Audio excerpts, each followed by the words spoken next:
Hello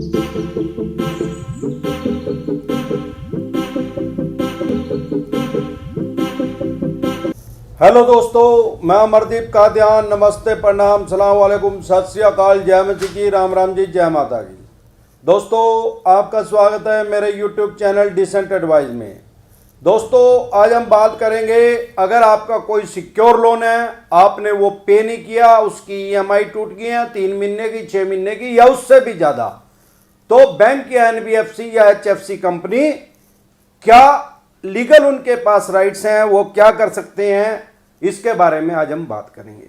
दोस्तों, कोई भी हमारे देश में बैंक या एनबीएफसी या एचएफसी कंपनी कोई भी हो, वो 2 तरह के लोन प्रोवाइड करती है, अनसिक्योर्ड लोन और सिक्योर्ड लोन। बेसिक चीज यही है, उसी के अलग अलग पार्ट हैं। अनसिक्योर्ड लोन में क्या आता है? पर्सनल लोन हो गया, बिजनेस लोन हो गया, क्रेडिट कार्ड हो गया, इस टाइप के लोन आते हैं। सिक्योर्ड लोन में क्या आता है? होम लोन हो गया, प्लॉट के ऊपर लोन हो गया, लैप हो गया, loan against property, gold loan हो गया, scooter, motorcycle, car, jeep, truck, बस, इनका लोन हो गया। तो ये होते हैं सिक्योर्ड लोन। 2 तरह के बेसिक लोन होते हैं। अब अनसिक्योर्ड लोन में रिकवर करने के लिए बैंक, एनबीएफसी या एचएफसी कंपनी या ऑनलाइन ऐप भी जो चले हुए हैं, वो आपके खिलाफ लीगल क्या कार्रवाई कर सकते हैं, इस टॉपिक पे मैं ऑलरेडी कल एक वीडियो बना चुका हूं। आप उसने नहीं देखी तो आप उसको देख सकते हैं, आपको अच्छे से समझ में आ जाएगा कि आपके राइट्स क्या हैं और बैंक के पास क्या राइट्स हैं या एनबीएफसी कंपनी के पास क्या राइट्स हैं। आपसे अगर आपका अनसिक्योर्ड लोन था और वो आपने पे नहीं किया, तो उनके पास रिकवर करने के क्या राइट्स हैं। अब आज हम सिक्योर लोन के बाद में बात कर रहे हैं कि सिक्योर लोन अगर आपने नहीं पे किया तो क्या राइट्स हैं बैंक और एनबीएफसी कंपनी के पास अपना पैसा रिकवर करने की। दोस्तों, जैसे कि आपको पता है, कोरोना काल चला हुआ है, इसकी वजह से लोगों के बिजनेस, व्यापार, काम धंधे लगभग ठप हो चुके हैं। 20, 30, 40, 50% से ज्यादा किसी का काम नहीं चल रहा है। करोड़ों आदमियों की जॉब चली गई है, जिनकी है उनकी 20, 30, 50% सैलरी पे वो काम कर रहे हैं। इसकी वजह से क्या है, आज की डेट में करोड़ों आदमी ऐसे हैं हमारे देश में जिनसे सिक्योर लोन भी पे नहीं किया जा रहा है। अब क्योंकि सिक्योर लोन पे नहीं किया जा रहा है, तो उनका एनपीए में चला जाना चाहिए। NPA mean non profit asset. किसी भी बैंक या एनबीएफसी कंपनी से आपने कोई भी सिक्योर्ड लोन लिया है, तो वो 3 महीने तक आपकी ईएमआई की वेट करते हैं। 3 महीने के बाद वो उसको एनपीए में डाल देते हैं और कानूनी कार्रवाई उसके खिलाफ करनी स्टार्ट कर देता है बैंक या एनबीएफसी कंपनी। उसको एनपीए बोलते हैं। अब आप में से बहुत से आदमी ऐसे होंगे जिनकी 5-7 महीने से किस्त रुकी हुई होगी और उनके ऊपर अभी कानूनी कार्रवाई स्टार्ट नहीं हुई होगी कोर्ट में। तो वो सोचे, उनका क्वेश्चन ये आता है कि अभी तो हुआ ही नहीं जी। तो इसका जवाब ये है कि माननीय सुप्रीम कोर्ट में जो केस चला हुआ है लोन मोरेटोरियम के रिगार्डिंग, उसमें माननीय सुप्रीम कोर्ट के आदेश हैं। माननीय सुप्रीम कोर्ट के आदेश द्वारा इस पे एनपीए पे रोक लगी हुई है।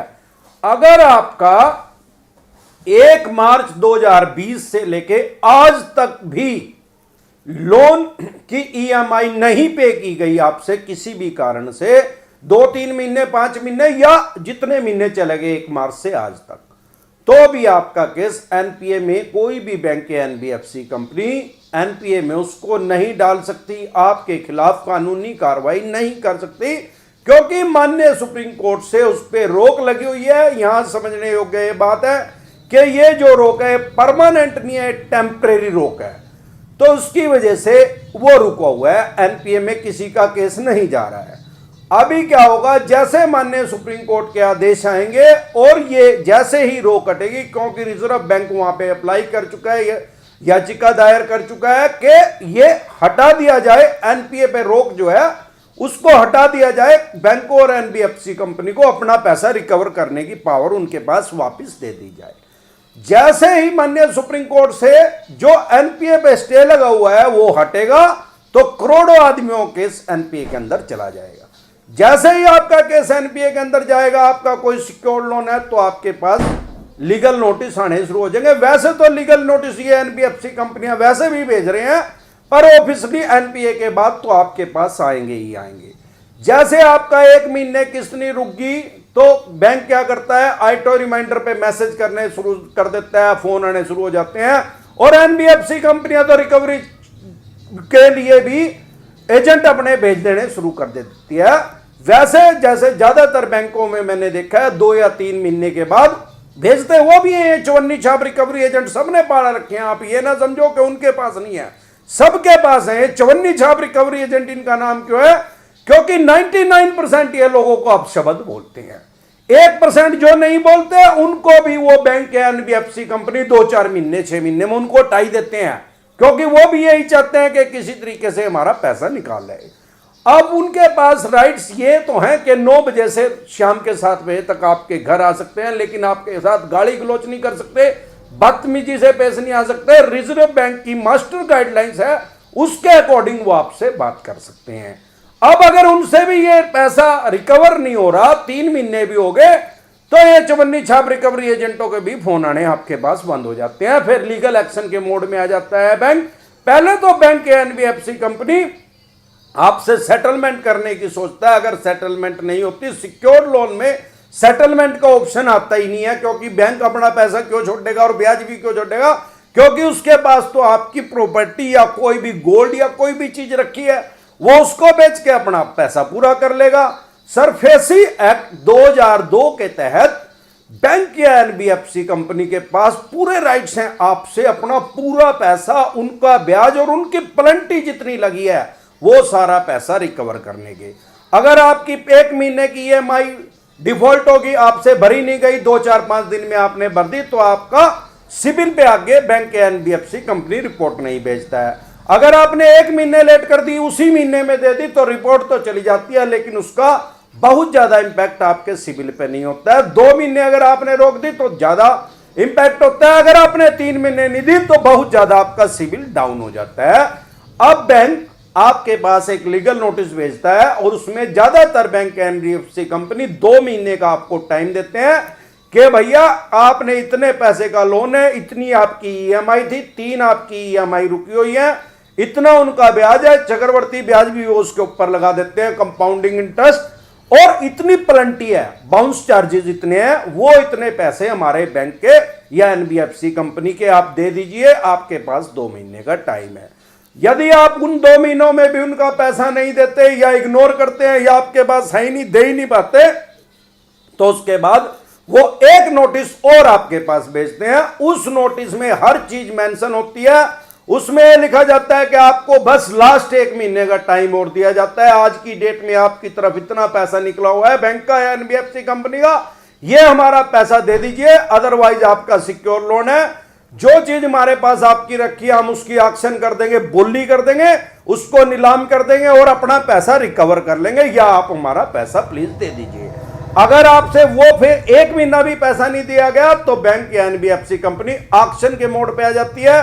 जो वो दूसरा नोटिस आता है उसमें आपकी जो एसेट है, जो प्रॉपर्टी, गोल्ड, कार, जीप, जो भी आपने उनसे लिया है उनके पास सिक्योर है, वो उसकी एक कीमत लगा के आपको बेचते हैं। फॉर एग्जांपल अगर आपका मकान 30 लाख रुपए का है तो वो उसकी कीमत चाहे तो वो उसकी अपने वैल्यूअर के हिसाब से उसकी 20 लाख रुपए कीमत लगा देते हैं कि बाजार की वैल्यू उसकी 20 लाख रुपए है और हमने आपसे 15 लाख रुपए या 18 लाख रुपए लेने हैं, हमारे ये पैसा दे दीजिए विद इंटरेस्ट, अदरवाइज हम इसको ऑक्शन इसकी कर देंगे। अगर आपने फिर भी नहीं किया तो वो उसको ऑक्शन के मोड पे चले जाते हैं। उनके पास पूरे राइट्स हैं, अगर वो 20 लाख में नहीं बिकी, 18 लाख रुपए बैंक ने लेने, 18 में भी नहीं बिकी, वो उसका एक रिजर्व प्राइस रख देते हैं, फॉर एग्जांपल 15 लाख रुपए लग देंगे। अगर वो 15 लाख रुपए में ही बिक गई तो बैंक या एनबीएफसी कंपनी उसको 15 लाख में भी बेच देगा और अपने 15 लाख रुपए लेके तो जेब में डाल लेगा, बाकी के 3 लाख रुपए फिर आपसे रिकवर करेगा। उनके पास पूरे राइट्स हैं। आप बैंक या एनबीएफसी कंपनी को यह नहीं बोल सकते कि मेरी तो ऑडी गाड़ी थी यार, Q7 थी, ये तो 80 लाख रुपए की थी, आपने तो ये 15 लाख रुपए में बेच दी, मैं तो आपके 3 लाख रुपए नहीं देता भाई साहब, मैंने तो देने 18 थे, या मेरा मकान 30 लाख रुपए का था, आपने 15 लाख रुपए। आपके पास कोई राइट्स नहीं है क्योंकि आपने पहले एग्रीमेंट कर रखा है। और बैंक नोटिस या एनबीएफसी कंपनी नोटिस देके बार बार आपको ये बोल रहे हैं कि आप उनका मूल और उनका ब्याज और उनकी प्लेंटी आप दे दीजिए, वो उसकी एक्शन करेंगे ही नहीं।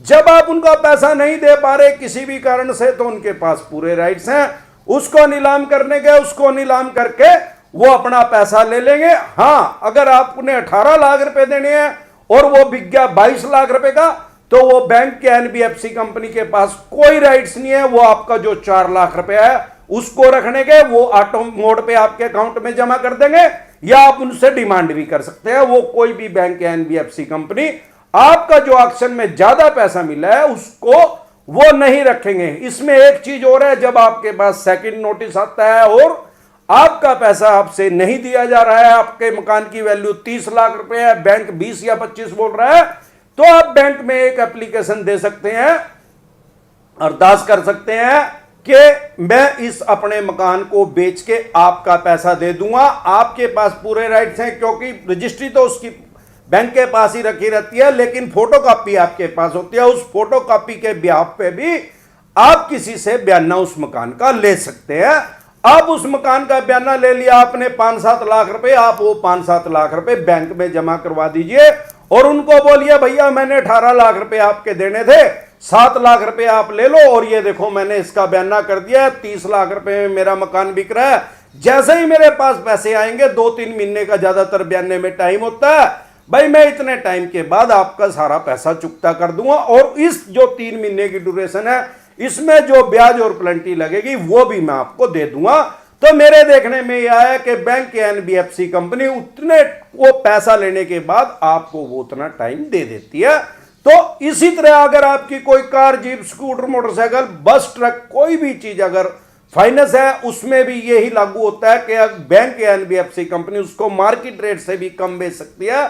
आप चाहें तो किसी पार्टी के साथ एग्रीमेंट करके उसको ज्यादा में सेल कर सकते हैं, उसको अपने विश्वास में लेके उससे पहले पैसा ले सकते हैं, और बाद में उसको गाड़ी हैंड ओवर करके और वहां से अपने बैंक से एनओसी लेके, नो ऑब्जेक्शन सर्टिफिकेट लेके, पंचायती तौर पे उस आदमी से आप पैसा ले सकते हैं, और बैंक से एनओसी लेके उस आदमी को अपना ट्रक, बस, car, jeep, scooter, motorcycle hand over कर सकते हैं, और एनओसी मिलने के बाद आपके पास पूरे राइट्स आ जाएंगे। आज की एचपी हट जाएगी, उसमें से आरसी में से आप उसके पूरे मालिकाना हक आ जाएगा, आप उस आदमी को बेच सकते हैं। इस तरह से आप अपना पैसा बचा सकते हैं अगर आपके पास पैसा नहीं भी है तो आज के लिए बस इतना ही। कल फिर मिलते हैं एक नए टॉपिक के साथ। तब तक के लिए आप मेरे चैनल पे अपना प्यार और आशीर्वाद बनाए रखें। वीडियो अच्छी लगी हो तो प्लीज लाइक करें, शेयर करें, सब्सक्राइब करें और बेल आइकन का बटन दबाना ना भूलें। नमस्कार।